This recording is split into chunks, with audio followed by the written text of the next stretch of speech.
Welcome to the deep dive. Today we're heading to the Qumran area near the Dead Sea. That's right. And we're looking at this really amazing discovery from the mid-20th century. Yeah, we've got some incredible audio excerpts to guide us.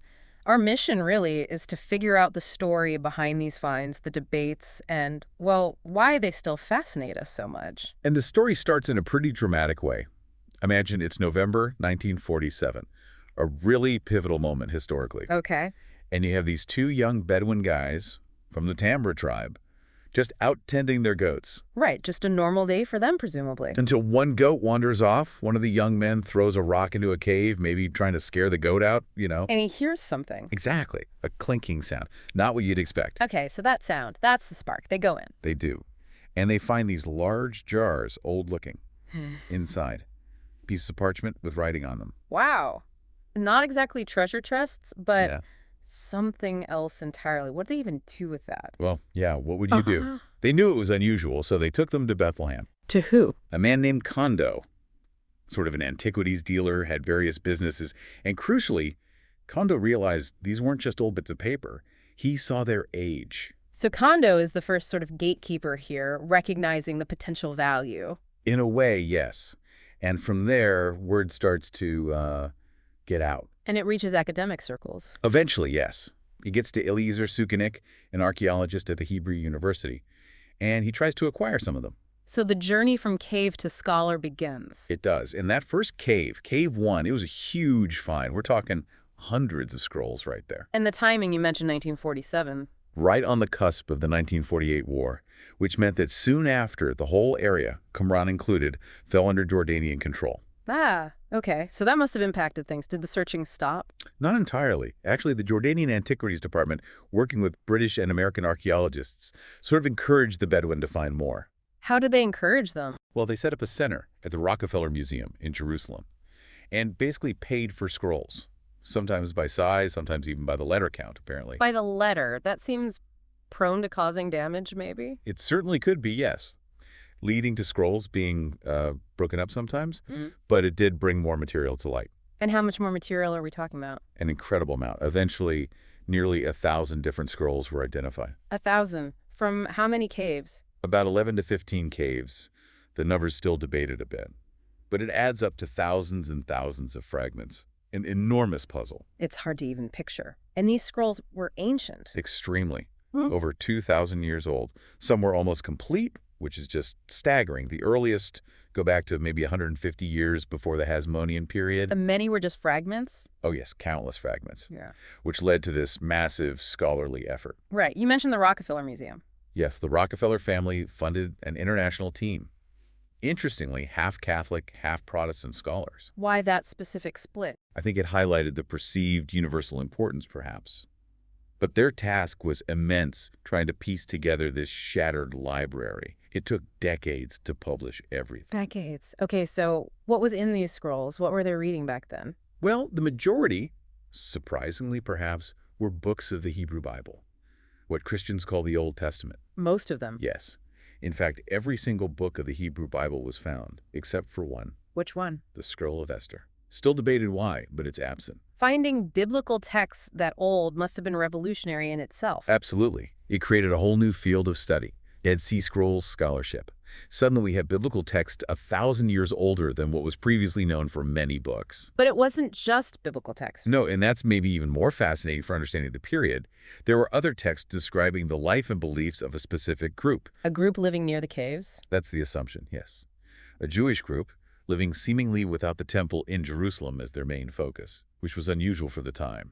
And what did these other texts reveal about them? They paint a picture of a community with communal wealth, shared resources, and very, very strict laws. Strict how? Really detailed rules about ritual purity, even things like, well, bodily functions on the Sabbath. Very specific regulations. Wow. Did they have a name for themselves in these writings? They use several names. Sons of Sadok, the Yahad, which means something like the unity or the united community, and the Sons of Light. Sons of Light. Interesting.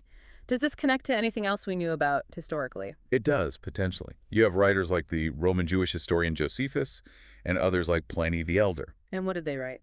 They described a Jewish group living out near the Dead Sea called the Essenes. The Essenes. I've heard that name connected with the scrolls. Exactly. And the descriptions match up in intriguing ways. Josephus mentions their communal wealth, some groups practicing celibacy, their very strict laws. So the pieces seem to fit. That became the classic interpretation, yes. That the scrolls were the library of this Jewish sect, the Essenes, or a group very much like them. And the theory goes they left Jerusalem. Why? Probably disagreements with the ruling powers, the Hasmonean dynasty that controlled the temple priesthood at the time. They felt the temple wasn't being run correctly. And they followed a leader. The texts mention a figure called the Moritz-Tzedek, the teacher of righteousness, who seems to have guided their interpretation of the law. And people knew something about this group even before 1947. Yes, bits and pieces from Josephus and others. The scrolls suddenly seem to flesh out this picture dramatically. So scrolls found in caves. Does this lead to looking at the nearby ruins? Precisely. The discovery prompted excavations at the settlement right next to the caves, Qumran. And who led that? A French-Dominican priest and archaeologist, Roland Deveau. And what did Deveau find at Qumran itself? He found things that seemed to line up perfectly with this Essene theory.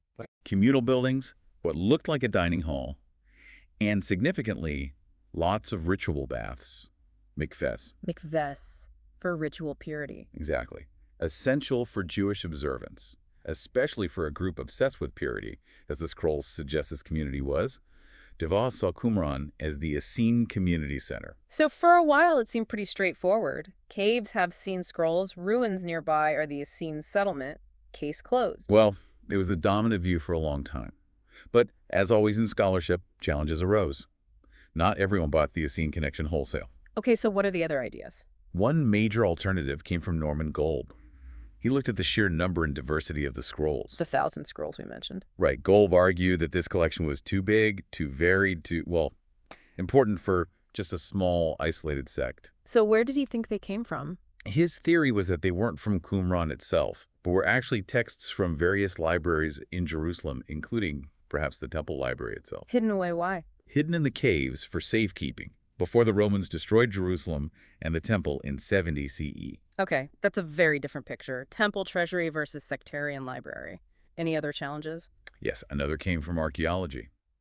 Yizar Hirschfeld excavated at Qumran too, and he interpreted the ruins differently. How so? He suggested Qumran wasn't some poor sectarian outpost, but maybe a fortified manor house, possibly connected to the date palm industry nearby, something wealthier. A manor house. That doesn't sound very Essene-like, based on Josephus's descriptions of simplicity. Exactly. Hirschfeld questioned the direct link between the site and the Essenes described by Josephus. But what about Devaux's findings? The communal halls? The mikvahs? Well, the mikvahs are a strong point against the simple manor house idea, I think. They found 13 of them. 13 ritual baths? That seems excessive for one family, even a very observant one. It does, and some were quite large, suggesting maybe communal use. It points towards a community deeply focused on ritual purity. Okay. What about wealth? Hirschfeld suggested a wealthier site. Was there evidence? There was a discovery of silver coins, which could suggest wealth. Right. But then again, if the community practiced communal ownership, as the text suggests, a central treasury might not contradict the Essene model either. It's ambiguous. What other archaeological features were debated? Deveau identified a key building, a two-story structure, with long plaster benches and table-like structures found in the rubble of the upper floor. And he thought this was a scriptorium, a place where scribes copied the scrolls, similar to writing rooms in later Christian monasteries. But Qumran was destroyed before Christian monasteries existed, right? That's the fascinating part. It's led some to suggest this community was a kind of proto-monastery, practicing communal living, study, maybe scribal work centuries earlier. A Jewish precursor to monasticism, almost? Potentially, yes. It's an intriguing thought. Any other small finds that tell a story? Well, there's a grinding stone made of basalt. The salt isn't local to Qumran. It likely came from the Golan or the Galilee. It's harder than local limestone, better for grinding. It suggests practical knowledge, maybe trade links. Little details painting a bigger picture. What about Hirschfeld's point about ornamentation? Did they find fancy decorations? Some decorated architectural pieces, like column capitals, were found. Hirschfeld argued this didn't fit the Essene image of austerity. Others argue these might be from later reuse of the site, or perhaps even the Essenes weren't quite as uniformly plain as sometimes assumed. Dating is key there. And the dining hall, the refectory. Yes, DeVos identified a large room with an adjacent pantry packed with simple, identical pottery bowls and cups. Hundreds of them. Suggesting. Communal meals. Again, very much like later monastic refectories. Fits with the text describing shared meals with strict rules of conduct. Which brings us back to those strict rules and the need for purity. Exactly. The daily prayers, the pure meals, all required ritual immersion. Hence the numerous mikvahs. And this care extended to the scrolls themselves. It seems so. Textual scholars like Emmanuel Tov have pointed out unusual scribal practices in some Qumran scrolls, like adding extra letters, possibly indicating extreme care and precision. Meticulousness in everything. So how many people actually lived there? Was it a big settlement? Estimates are usually fairly small, maybe 150, perhaps up to 250 people at its peak. Not a huge city. And were they all men? Josephus mentions Essene celibacy. That's another debate. Some texts seem to imply celibacy, but other scrolls found there actually contain marriage laws. So mixed signals. Very mixed. Oh. And we have those accounts of Essenes living in towns, even having a gate named after them in Jerusalem. Josephus mentions both celibate and non-celibate Essene groups. Could Qumran have been a specific kind of center? That's one idea. Maybe Qumran was the hardcore center, possibly celibate, focused on study and purity, while other members lived more integrated lives, maybe married elsewhere. Like a central hub? Perhaps. Maybe they hope to return to the center eventually. It's speculative, of course. What about the cemetery found at Qumran? Does that shed light? It adds complexity. Most graves excavated contain male remains, which fits the celibate idea, partly. But not all. No. Some female and even child remains have been found, particularly in the outer edges of the cemetery. How is that explained? Visitors, later burials, different groups using the cemetery. All those theories have been proposed. It muddies the simple picture again. Okay, so lots of debate about the site itself, but is there a smoking gun linking the site directly to the scrolls, besides just proximity? Perhaps the strongest link comes from caves 4 and 5. What's special about them? Unlike cave 1, which seems like a natural cave, caves 4 and 5 appear to be man-made, cut into the marl terrace. Okay. And crucially, access to these caves seems to have been only through the settlement area of Qumran itself. Ah, so you couldn't just stumble upon them from the outside easily. Exactly. And Cave 4, in particular, contained the largest haul of fragments, thousands upon thousands, representing hundreds of scrolls. So if those caves were only accessible from the site, the scrolls inside almost certainly belonged to the people living at the site. That's a very strong argument, yes.